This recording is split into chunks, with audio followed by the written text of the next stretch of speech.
Hello everyone, कैसे हैं आप सभी लोग। और आशा करता हूं कि आप सभी लोग बढ़िया होंगे और अपनी पढ़ाई कंटिन्यू कर रहे होंगे। इसके जस्ट पहले के लेक्चर में हमने नंद वंश को जो है समाप्त कर दिया है और आज हम पढ़ने वाले हैं एक बहुत ही महत्वपूर्ण टॉपिक जिसे हम कहते हैं विदेशी आक्रमण।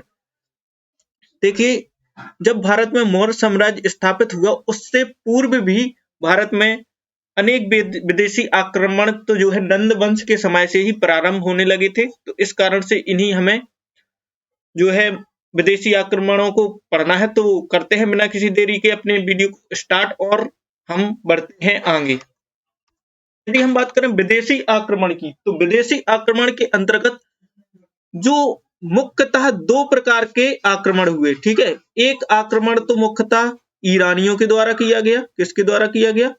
ईरानियों के द्वारा।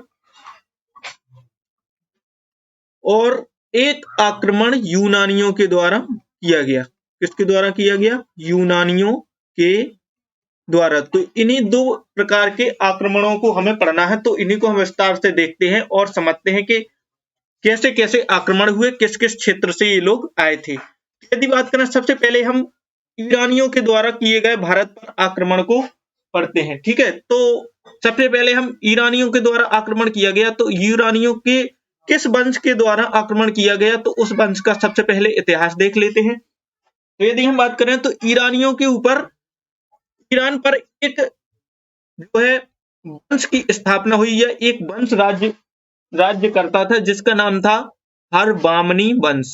क्या नाम था जिसका? हरबामनी वंश। या इसी वंश को एक अन्य नाम से जानते हैं जिसे कहते हैं हम लोग पारसिक वंश। क्या कहते हैं? पारसिक वंश। इस वंश के जो संस्थापक थे उनका नाम था साइरस फर्स्ट। इस वंश के जो क्या थे? संस्थापक थे, उनका नाम था क्या? Cyrus first. संस्थापक जो थे वह थे साइरस फर्स्ट। तथा इस वंश के द्वारा भारत पर जो पहला आक्रमण किया गया वह किया गया था साइरस सेकंड के द्वारा। तो इस वंश के द्वारा भारत पर जो पहला आक्रमण किया गया था, पहला आक्रमण किया गया था, वह किया गया था किसके द्वारा? साइरस सेकंड के द्वारा। साइरस सेकंड के द्वारा किया गया था, लेकिन यह जो आक्रमण है वह असफल हो गया था। मतलब यह जो साइरस सेकंड है यह भारत को जीत नहीं पाए थे। ठीक है, इसके बाद यदि हम बात करें तो भारत के ऊपर पहला सफल आक्रमण, क्या? भारत के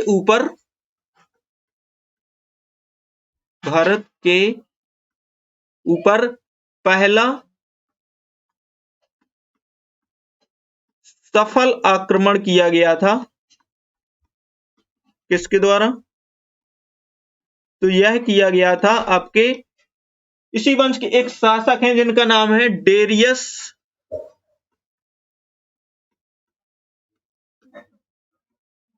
या इन्हीं का हमें एक अन्य नाम मिलता है जिसे हम कहते हैं दार्यबहु, या इन्हीं को एक अन्य नाम से जानते हैं दारा फर्स्ट। तो इनके द्वारा भारत पर पहला सफल आक्रमण किया गया था। ठीक है, यह आक्रमण कब किया गया था? तो यह किया गया था 516 ईसा पूर्व में। कब किया गया था? 516 ईसा पूर्व में। और इस आक्रमण के द्वारा जो है इन्होंने भारत के उत्तर पश्चिम क्षेत्र, कौन कौन से? भारत के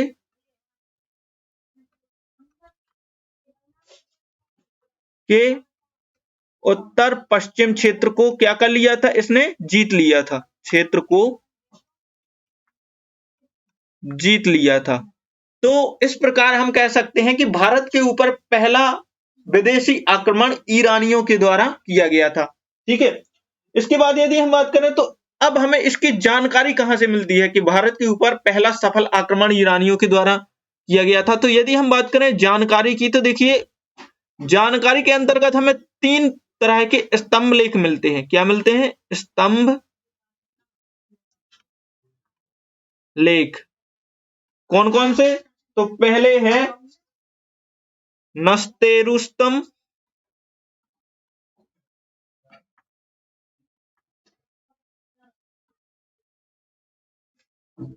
ठीक है, नस्तुरम रुस्तम अभिलेख। फिर दूसरा है पारसीपोतिस। क्या नाम है दूसरे का? पारसीपोतिस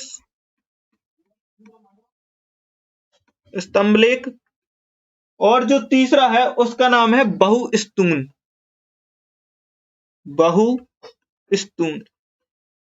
ये 3 स्तंभलेख या शिलालेख हमें मिलते हैं, जिनके द्वारा हमें जानकारी प्राप्त होती है कि जो दारा है, इन्होंने भारत के उत्तर पश्चिम क्षेत्र पर आक्रमण किया और भारत के 3 जो उस समय मतलब हम कह सकते हैं कि क्षेत्र थे। कौन कौन से? कंबोज, गांधार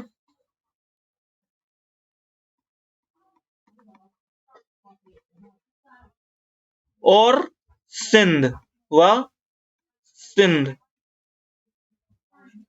इसको इन्होंने जीत लिया था और अपने साम्राज्य में मिला लिया था। क्या? अपने साम्राज्य में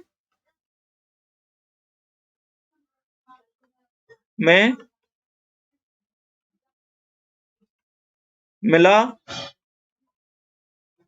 लिया था, ठीक है। इसके बाद यदि हम बात करें तो हमें एक किंवदंती और मिलती है। क्या मिलती है? किंवदंती। तो हमें इसके बाद एक किंवदंती और मिलती है। वो क्या है? एक किंवदंती मिलती है हमें, एक इतिहासकार है, इनको तो आप बहुत अच्छी तरह से जानते हैं। क्या? हेरोडोटस, ठीक है। हेरोडोटस की एक पुस्तिका है जिसका नाम है द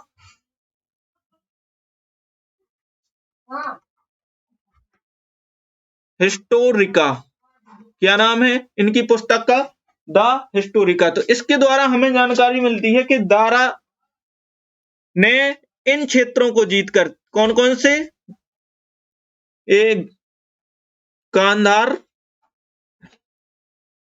सॉरी कंबोज,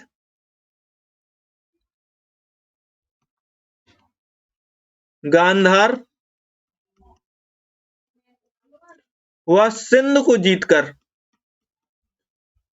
इन तीनों को मिलाकर अपने साम्राज्य का 20वां प्रांत बनाया था। क्या किया था? अपने साम्राज्य का 20वां प्रांत बनाया था।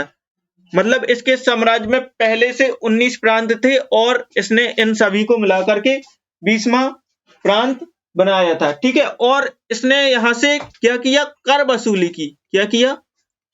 कर वसूली की, ठीक है। और हमें ऐसी किंवदंती मिलती है मतलब कि इसे मतलब इस क्षेत्र से अपनी संपूर्ण कर का मतलब जितना इसे अपने पूरे राज्य का कर प्राप्त होता था उसका 1/3 केवल इसी क्षेत्र से प्राप्त हो गया था। मतलब इतना इसे कर मिला था। मान लीजिए जैसे अगर इसे मान लीजिए 90 रुपए मिलते हैं कर के रूप में, तो लगभग 30 रुपए इसे केवल इस क्षेत्र यानी 20वें प्रांत से प्राप्त हो गए थे, जबकि जो 60 रुपए हैं वो लगभग 19 क्षेत्र से 19 प्रांतों से प्राप्त हुए थे, ठीक है। तो ये मैंने केवल उदाहरण के लिए दिया है, आप ये मत सोच लेना कि उस समय 90 रुपए ही मिलते होंगे। ये मैंने केवल उदाहरण के लिए दिया है, ठीक है। इसके बाद यदि हम बात करें तो अब इस वंश के जो अंतिम शासक होंगे उनका नाम होगा क्या? दारा थर्ड। क्या नाम होगा उनका? तो उनका नाम होगा दारा थर्ड। यह इस वंश के अंतिम शासक हैं। कौन है? तो यह अंतिम शासक हैं। और इनके ऊपर आक्रमण करेगा कौन? सिकंदर महान। इनके ऊपर आक्रमण कौन करेगा? सिकंदर महान, द अलेक्जेंडर ग्रेट। तो इनके ऊपर आक्रमण करेगा सिकंदर महान और इनके संपूर्ण क्षेत्र को जीत लेगा, ठीक है। संपूर्ण क्षेत्र को जीत लेगा और यह आक्रमण कब करता है? तो यह करता है लगभग 331 ईसा पूर्व में। 331 ईसा पूर्व में यह आक्रमण करता है और यह युद्ध एक नाम से जाना जाता है जिसे हम कहते हैं अरुबेला का युद्ध। अरुबेला का युद्ध। इस अरुबेला के युद्ध में तो जो है सिकंदर इस दारा थर्ड को पराजित करेगा और इसके समस्त क्षेत्र पर कब्जा कर लेगा। ठीक है, समस्त क्षेत्र मतलब पूरे ईरानी साम्राज्य पर कब्जा जो है कर लेगा। इसके बाद यदि हम बात करें तो अब हम देखते हैं कि ईरानियों के आक्रमण के द्वारा हमें प्रभाव क्या क्या प्राप्त हुए, मतलब इनके द्वारा हमें क्या क्या जो है प्रभाव मिले। ठीक है, तो अब हम देख लेते हैं कि ईरानी आक्रमण के प्रभाव क्या क्या थे। तो यदि प्रभाव की हम बात करें सबसे पहले इनके आक्रमण के कारण ही व्यापारिक मार्ग की खोज हुई। क्या? व्यापारिक मार्ग की खोज। देखिए क्या हुआ था कि आप सभी जानते हैं कि ईरानी भी जो हैं जो स्थल मार्ग से आए थे, तो उसी कारण से हमें व्यापारिक मार्ग की खोज हुई, जिसके कारण हमारा जो व्यापार है, मतलब भारत का जो व्यापार है वह ईरानियों के साथ साथ बढ़ा और फिर आगे जाकर यह यूनानियों के साथ भी जाकर के बढ़ेगा। तो पहला तो ये कि व्यापारिक मार्ग की खोज हुई। ठीक है, फिर इसके बाद हमें तो जो है अरेमाइक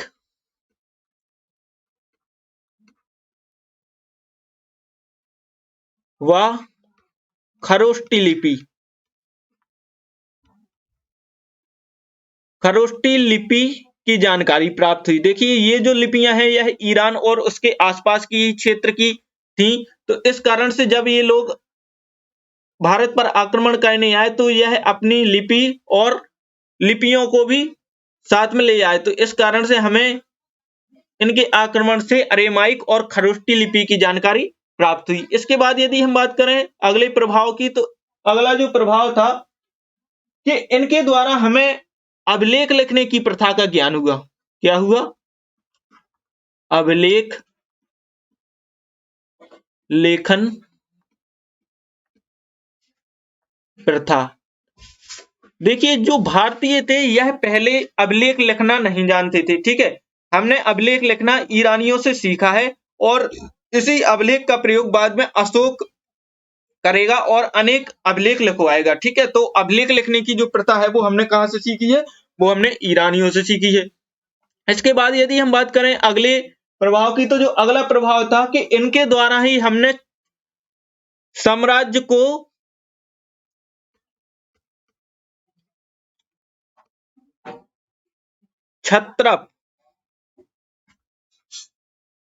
छत्रप यानी प्रांत में बांटना सीखा। देखिए जब बिंबिसार और जो अजातशत्रु शासन में थे तब हम साम्राज्य को अलग अलग प्रांतों में नहीं बांटते थे, लेकिन जब ईरानियों का आक्रमण हुआ और हमने देखा कि इनका साम्राज्य अलग अलग प्रांतों में बटा हुआ है और इसके द्वारा हमें प्रशासन करने में सुविधा प्राप्त होती है, तो इन्हीं ईरानियों के द्वारा हमने जो हमारा जो साम्राज्य था उसको छत्रप या प्रांत में बांटना सीखा। और आप आगे जाकर के देखेंगे कि चंद्रगुप्त मौर्य अपने साम्राज्य को 5 प्रांतों में बांट देंगे, जिससे कि प्रशासन में सुविधा हो। तो इतने जो है प्रभाव थे ईरानियों के आक्रमण के और इतना वो हमें सब कुछ सिखाकर गए। इसके बाद यदि हम बात करें आगे, जो अगला आक्रमण होता है वो होता है किसका? यूनानियों का। ठीक है, अगला आक्रमण होता है यूनानियों का, जिसमें भी जो सर्व प्रमुख आक्रमण होता है वो होता है सिकंदर महान का, क्योंकि यूनानियों का उस समय जो सबसे प्रभावशाली नेता था, या हम कह सकते हैं कि संपूर्ण यूनान क्षेत्र का जो प्रभावशाली सबसे राजा था वह कौन था? सिकंदर महान। तो सबसे पहले हम मैप के द्वारा देख लेते हैं कि जो सिकंदर महान था या जो हमारे मतलब यूनानी थे, ये आखिर आए कहां से थे, इनकी वर्ल्ड में स्थिति क्या है। तो यहां पर मैं बनाता हूं थोड़ी सा इंडिया का मैप। मुझसे ज्यादा अच्छा तो नहीं बनाते बनता है, लेकिन फिर भी आप लोग एडजस्ट कर लेना थोड़ी।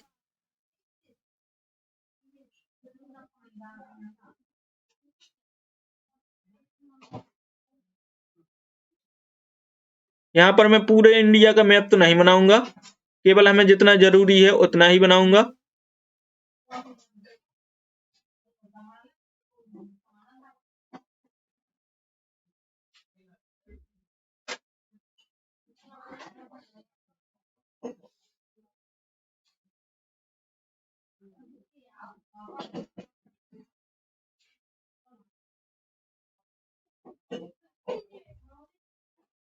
ठीक है, ये हमारा नीचे वाला हिस्सा हो गया।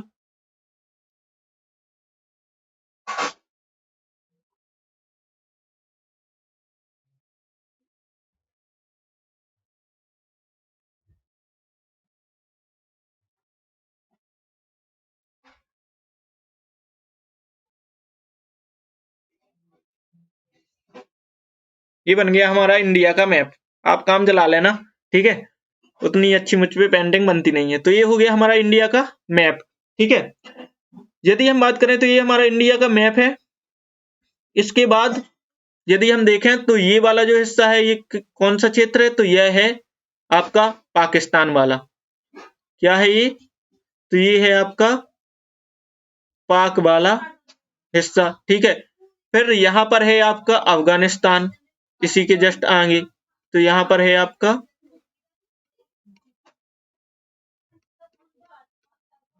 अफगानिस्तान। फिर यहाँ पर है आपका क्या, अफगानिस्तान के बाद यहाँ पर आता है ईरान। और जो सिकंदर है वो 331 ईसा पूर्व इसी ईरान पर आक्रमण करता है और समस्त क्षेत्र को जीत लेता है। ठीक है, फिर इसके बाद आता है तुर्की। इसके बाद क्या आता है, तुर्की। और इसके बाद आता है आपका यहाँ पर थोड़ी सा नीचे रहता है ये है आपका यूनान, जिसे हम लोग वर्तमान में क्या कहते हैं, ग्रीस कहते हैं। क्या कहते हैं, ग्रीस कहते हैं। और यह यूरोप में पड़ता है। कहां पर पड़ता है, यूरोप। तो जो सिकंदर महान है या यूनानी जो है वो इसी से, यहीं से आए थे और फिर तुर्की होते हुए और अपने आसपास का संपूर्ण क्षेत्र जीतते हुए, मतलब ये वाला जो पूरा क्षेत्र है, रोमन साम्राज्य सभी जीतते हुए, फिर तुर्की जीतते हुए, फिर इन्होंने ईरान को जीता और फिर भारत में एंटर किया। तो यहाँ पर अफगानिस्तान और पाकिस्तान वाले एरिया को जीतते हुए फिर भारत में ये मतलब एंटर कर गए थे। ठीक है, तो यहाँ पर हम देख लेते हैं। अब क्योंकि यहाँ पर देखिए थोड़ी सा जो है सप्त सेंधव प्रदेश बनाना आवश्यक है, क्योंकि इसे आपको समझना पड़ेगा। तो देखिए मैं सभी नदियों को बनाता हूं। तो यहाँ पर ये है आपकी सिंधु नदी।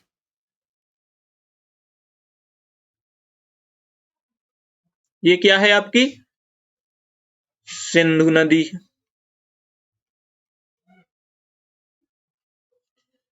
इसी के जस्ट नीचे जो है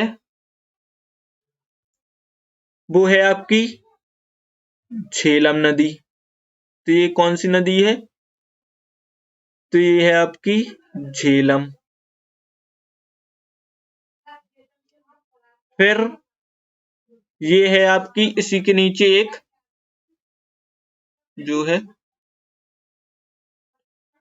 इसी के नीचे है आपकी चिनाब नदी। तो ये है आपकी चिनाब।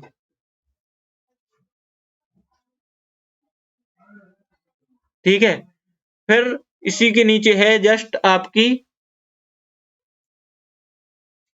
कौन सी नदी, तो इसी के नीचे है आपकी रावी नदी। ये है आपकी रावी नदी। फिर यहां पर है आपकी, एक मिनट, यहां पर है आपकी ब्यास नदी। और यहां से निकलती है आपकी सतलज नदी और इस एरिया से होते हुए यहां पर आकर के मिल जाती है। ठीक है, तो ये नदियां हैं, ब्यास नदी और ये आपकी सतलज नदी। ठीक है, तो ये सप्त सेंधव प्रदेश है। अभी हम समझेंगे कि कैसा क्या होता है इन सप्त सेंधव प्रदेश में, किस प्रकार से सिकंदर जो है इनको आगे पार करता है। तो सबसे पहले हम पढ़ते हैं सिकंदर के बारे में, जिसे हम कहते हैं द अलेक्जेंडर ग्रेट। एक महान शासक, एक महान विजेता, और यदि हम करें विश्व विजेता तो कुछ भी गलत नहीं होगा, क्योंकि इसने विश्व के अधिकांश क्षेत्र को जीत लिया था। यदि हम बात करें किसकी, सिकंदर महान की, तो इसके जो पिता थे उनका नाम था क्या, इनके जो पिता थे इनका नाम था फिलिप। और फिलिप उस समय मकदूनिया के शासक थे। क्या, मकदूनिया। और इसी को हम वर्तमान समय में कहते हैं क्या, मैसिडोनिया। मैसिडोनिया के शासक थे। इनकी यदि हम बात करें माता की, तो सिकंदर की माता का नाम था क्या, ओलंपिया। ओलंपिया। इसके बाद यदि हम बात करें तो सिकंदर का जन्म, तो सिकंदर का जो जन्म हुआ था यह हुआ था 356 ईसा पूर्व। कब हुआ था, 356 ईसा पूर्व में इनका जन्म हुआ था। और यदि हम बात करें मृत्यु की, तो इनकी जो मृत्यु है वो हो गई थी ईरान में, किसमें, इराक में एक स्थान है जिसका नाम है क्या, बेबीलोन। बेबीलोन यह स्थान इराक में है। और इनकी जो मृत्यु है वह 323 ईसा पूर्व लगभग 33 वर्ष की अवस्था में हो गई थी। ठीक है, कब, 33 वर्ष की अवस्था में हो गई थी। और इन्हें टाइफाइड हो गया था। क्या हो गया था, टाइफाइड। तो जिसके कारण इनकी मृत्यु हो गई थी। ठीक है, इसके बाद यदि हम बात करें इनके गुरु की, तो इनके जो गुरु थे उनका नाम था क्या, अरस्तु, जो कि संसार के सबसे होशियार, या हम कहेंगे कि सबसे विद्वान व्यक्ति थे, अरस्तु थे। ठीक है, तो यदि हम बात करें अब सिकंदर के आगे बढ़ने की, ठीक है, तो सिकंदर भारत में सबसे पहले प्रवेश करता है और सिंधु और झेलम नदी को, मतलब सिंधु और झेलम के मध्य एक साम्राज्य होता है। ठीक है, किसके मध्य, सबसे पहले यह सिंधु नदी को पार करता है और सिंधु व झेलम के मध्य एक साम्राज्य होता है, और वहां के राजा होते हैं जिनका नाम होता है आम्भी। ठीक है, क्या होता है उनका नाम, तो इनका नाम होता है आम्भी। ठीक है, और यह सिकंदर से लड़े बिना ही उनकी क्या कर लेते हैं, अधीनता स्वीकार कर लेते हैं, अधीनता स्वीकार कर लेते हैं। और साथ में साथ यह सिकंदर को आश्वासन भी देते हैं कि जब भी आप भारत या किसी भी क्षेत्र में आक्रमण करेंगे तो हम आपको क्या करेंगे, सैनिक सहायता प्रदान करेंगे। क्या करेंगे, सैनिक सहायता आपको जो है हम प्रदान करेंगे। तो यहां पर आप देख सकते हैं कि सबसे पहले जो देशद्रोही का उदाहरण हमें मिलता है वह यहीं से मिलता है। मतलब एक ऐसा राजा जिसने अपनी मातृभूमि से गद्दारी करके शत्रु को अपने पक्ष, मतलब शत्रु को अपने क्षेत्र पर शासन करने दिया। ठीक है, और बिना युद्ध लड़ते ही उसकी अधीनता स्वीकार कर ली। तो देशद्रोही का जो सबसे पहला उदाहरण हमें देखने के लिए मिलता है वो यहीं से मिलता है। इसके बाद यदि हम बात करें आगे, इसके बाद यदि हम बात करें आगे, तो इसके बाद जो सिकंदर है वह झेलम नदी को पार करता है और झेलम और चिनाब के मध्य, फिर क्या, झेलम व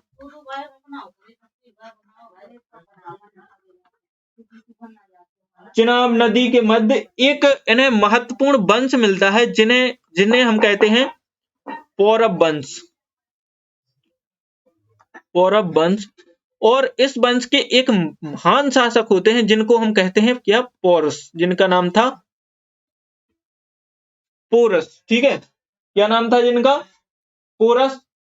और पोरस और सिकंदर के मध्य झेलम या झेलम नदी के किनारे एक युद्ध होता है जिसको हम कहते हैं क्या, वितस्ता का युद्ध, या झेलम नदी का युद्ध, या हाइडे स्पीच का युद्ध। देखिए ये कुछ मतलब नदियों के नाम है, क्योंकि आप सभी जानते हैं कि जो झेलम नदी का ऋग्वैदिक कालीन नाम था वह वितस्ता था, ठीक है। झेलम इसका वर्तमान नाम है। और जो हाइड स्पीच है, यूनान के जो निवासी थे वो इसको हाइड स्पीच कहते थे। तो पोरस और सिकंदर के मध्य झेलम नदी के किनारे एक युद्ध होता है। और यह कब होता है? तो यह होता है लगभग 326 ईसा पूर्व, 326 ईसा पूर्व। और किसके किसके मध्य होता है? तो यह होता है आपका सिकंदर और पोरस के मध्य, जिसमें जो है सिकंदर वो है जीत जाता है, ठीक है। लेकिन सिकंदर इस पोरस की वीरता से, मतलब इसके युद्ध करने के कारण से इतना ज्यादा प्रभावित होता है कि वह इसके संपूर्ण जीते हुए क्षेत्र को, मतलब इसने जो क्षेत्र जीता हुआ था उसको वापस कर देता है, ठीक है। और कहता है कि आप ही शासन इस पर कीजिए। साथ ही साथ हमें एक और किंवदंती भी मिलती है कि जब सिकंदर जो है पोरस को हरा देता है तो पोरस को सिकंदर के दरबार में उपस्थित किया जाता है। और वह सिकंदर पोरस से पूछता है कि हम आपके साथ कैसा व्यवहार करें। तो पोरस कहता है कि एक जीता हुआ राजा जिस प्रकार एक हारे हुए राजा के साथ व्यवहार करता है, आप वैसे ही हमारे साथ व्यवहार कीजिए, ठीक है। तो सिकंदर जो है वो इससे बहुत ही ज्यादा प्रभावित होता है और कहता है कि आप बहुत ही वीरता से लड़े और फिर भी हार गए, फिर भी इतनी वीरतापूर्ण बातें कर रहे हैं, इस कारण से मैं जो आपका राज्य हूं है वो आपको वापस लौटाता हूं, ठीक है। इसके बाद यदि हम बात करें तो इसके बाद जो है सिकंदर अब पहुंचता है कहां पर? रावी नदी के तट पर, ठीक है। रावी नदी के तट पर। और रावी नदी को पार करके रावी और ब्यास नदी के मध्य, रावी और ब्यास नदी के मध्य कई छोटे छोटे गणराज्य होते हैं। क्या होते हैं? कई छोटे छोटे गणराज्य होते हैं, जिनमें से प्रमुख होते हैं, एक का नाम होता है अस्मक, अस्मक। एक का नाम होता है क्या? मालव। और एक का नाम होता है पाटन। और सिकंदर इन सभी पर भी आक्रमण करता है और इनको भी क्या कर लेता है, मतलब जीत लेता है। क्या कर लेता है? इनको भी जो है जीत लेता है। लेकिन अब क्या होता है कि अब एक महत्वपूर्ण घटना जो है घटित होती है, ठीक है। महत्वपूर्ण घटना क्या होती है कि जो सिकंदर के सैनिक होते हैं, यहां पर मैं लिख देता हूं, थोड़ी आप एडजस्ट कर लेना, या इसी के नीचे लिख देता हूं। सिकंदर के जो सैनिक होते हैं वो ब्यास नदी को पार करने से मना कर देते हैं। ब्यास नदी को पार करने से क्या कर देते हैं? मना कर देते हैं। क्यों? क्योंकि आप सभी जानते हैं कि ये लगातार मतलब 8-10 सालों से युद्ध लड़ रहे हैं। पहला युद्ध इन्होंने 300 मतलब 31 ईसा पूर्व और उससे भी पहले कुछ युद्ध लड़े थे। तो ये लगातार 300 मतलब 10-11 वर्ष से युद्ध लड़ रहे हैं और ये मतलब बहुत ही ज्यादा थक जाते हैं, और ठीक है, और मतलब थक जाते हैं और इन्हें अपने परिवार की याद आती है। तो इस कारण से ये कहते हैं कि हम ब्यास नदी को पार नहीं करेंगे, ठीक है। और इसका एक कारण यह भी था कि यह बता दें कि इस ये जो छोटे ये राज्य जो थे, अस्मक, मालव और पाटन, यह तो बहुत छोटे छोटे राज्य थे, तो हमने इनको जीत लिया है। परंतु ब्यास नदी के उस पार नंद वंश है, जो कि बहुत ही बड़ा साम्राज्य है, क्योंकि आप सभी जानते हैं कि जो महापद्म नंद हैं, इन्होंने अपनी सीमाओं का विस्तार कर दिया था और इनकी सीमाएं ब्यास नदी को छूती थी। तो इनके सैनिकों ने कहा कि जो है ब्यास नदी के पार जो है बहुत बड़ा साम्राज्य है और हम इस साम्राज्य को नहीं जीत पाएंगे। इस कारण से जो है उन्होंने कहा कि अब हम ब्यास नदी को पार नहीं करेंगे, ठीक है। इसके बाद यदि हम बात करें तो जब सैनिकों ने मना कर दिया कि हम ब्यास नदी को पार नहीं करेंगे, तो सिकंदर ने लौटना ही उचित समझा। मतलब उसने कहा कि अब जब सैनिक ही नहीं जा रहे हैं तो युद्ध हम कैसे जीतेंगे। तो उन्होंने क्या किया? लौटना ही उचित समझा, ठीक है। और सिकंदर जो है अब उसने धीरे धीरे लौटना प्रारंभ कर दिया। लौटने पर जब सिकंदर लौटा तो उसी क्षेत्र से लौटा जिस क्षेत्र से आया था, तो इसे सबसे पहला जो राज्य मिला वह मिला आपका अस्मक, और लौटते समय इसका सबसे पहले अस्मक राज्य से युद्ध हुआ। ठीक है, अस्मक राज्य से युद्ध हुआ और इस युद्ध में अस्मक राज्य की महिलाओं और बच्चों ने भी भाग लिया था। क्या लिया था? महिलाओं व बच्चों ने भी भाग लिया था। मतलब यहाँ के युवाओं और लोगों ने तो भाग लिया ही लिया था, साथ ही साथ महिलाओं ने भी भाग लिया था और बच्चों ने भी भाग लिया था। तो यहाँ पर ये क्वेश्चन महत्वपूर्ण हो जाता था कि किस युद्ध में जो है सिकंदर के खिलाफ महिलाओं ने भाग लिया था, तो वो था अस्मक गणराज्य के खिलाफ। ठीक है, और महिलाओं और बच्चों ने इसमें भाग लिया और जो सिकंदर है इसको काफी हानि पहुंचाई। ठीक है, क्या कर दिया था? सिकंदर को बहुत ही ज्यादा मतलब हानि पहुंचाई और घायल कर दिया था, घायल कर दिया था। इसके बाद यदि हम बात करें तो जो घायल कर दिया था, लेकिन फिर भी सिकंदर की जो है बहुत बड़ी सेना थी और उसने इस साम्राज्य को जीत लिया था। इसके बाद हम बात करें तो सिकंदर ने फिर आगे पाटल राज्य से जब सिकंदर गुजरा तो पाटल राज्य के लोगों ने इस पर आक्रमण किया। पाटलगढ़ राज्य के लोगों ने इस पर आक्रमण किया और पाटलगढ़ राज्य के खिलाफ यह सिकंदर का बहुत ही ज्यादा महत्वपूर्ण क्वेश्चन है, सिकंदर का भारत में अंतिम अभियान था। क्या था? अंतिम अभियान था। मतलब पाटिल राज्य के खिलाफ सिकंदर ने अंतिम युद्ध लड़ा था। ठीक है, और भारत में भी पाटिल राज्य के खिलाफ सिकंदर ने अंतिम युद्ध लड़ा था। ठीक है, और यह जो है सिकंदर लौटता है भारत और जो है अपने देश की तरफ लौटता है। तो जब सिकंदर ने लौटना प्रारंभ किया तो सिकंदर ने मतलब अपनी सेना को दो मार्गों से भेजा। कौन कौन से मार्गों से भेजा? तो सिकंदर ने अपनी सेना को दो मार्गों से भेजा। एक तो भेजा मतलब जल मार्ग से,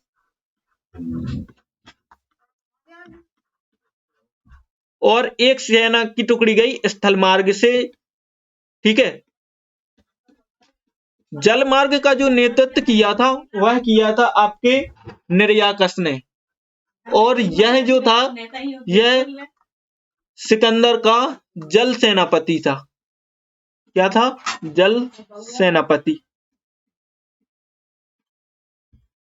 इसके बाद यदि हम बात करें स्थल मार्ग की, तो स्थल मार्ग का जो नेतृत्व किया था वह स्वयं सिकंदर ने किया था। किसने किया था? सिकंदर ने किया था। ठीक है, और स्थल मार्ग से लौटते हुए ही सिकंदर जो है इराक के बेबीलोन नामक स्थान पर पहुंचता है। कहां पर पहुंचता है? बेबीलोन नामक स्थान पर पहुंचता है, और बेबीलोन में ही इसकी 323 ईसा पूर्व में क्या हो जाती है? 323 ईसा पूर्व में तो जो है मृत्यु हो जाती है, और मृत्यु जो है इसकी टाइफाइड के कारण होती है। किसके कारण होती है? टाइफाइड के कारण। देखिए, यदि हम बात करें तो उस समय जो टाइफाइड था, टाइफाइड, हैजा, मलेरिया, यह जानलेवा बीमारी थी क्योंकि इनके उपचार नहीं थे। लेकिन यदि हम बात करें वर्तमान समय की, तो वर्तमान समय में जो टाइफाइड है यह मतलब एक नॉर्मल बीमारी हो गई है और यह आसानी से ठीक हो जाती है। लेकिन उस समय जो बीमारी थी यह जानलेवा थी। ठीक है, इसके बाद यदि हम बात करें तो इसकी 33 वर्ष की अवस्था में मात्र मृत्यु हो जाती है।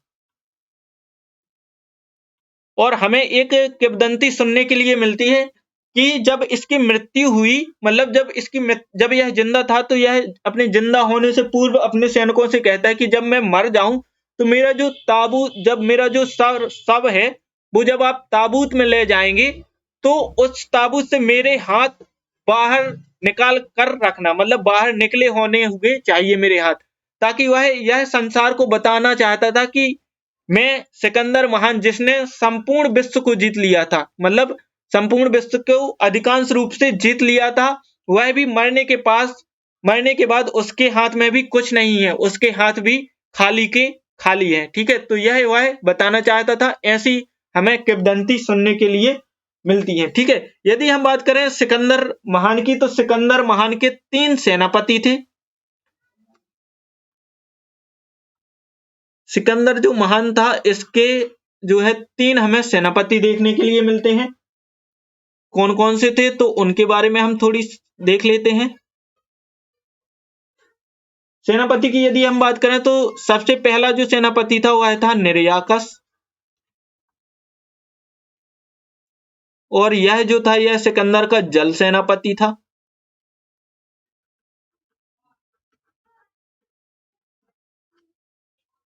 इसके बाद दूसरे नंबर का जो सेनापति था वह था सेल्यूकस निकेटर।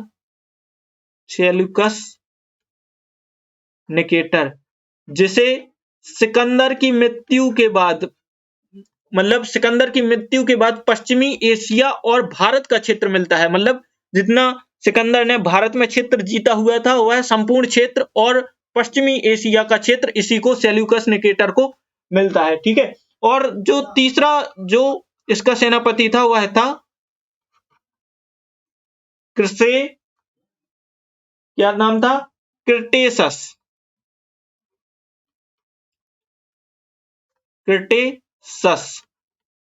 तो ये 3 महत्वपूर्ण सेनापति थे सिकंदर महान के। और यदि हम बात करें सिकंदर महान की, तो एक अंतिम फैक्ट रह जाता है इसके बारे में कि जो सिकंदर महान था,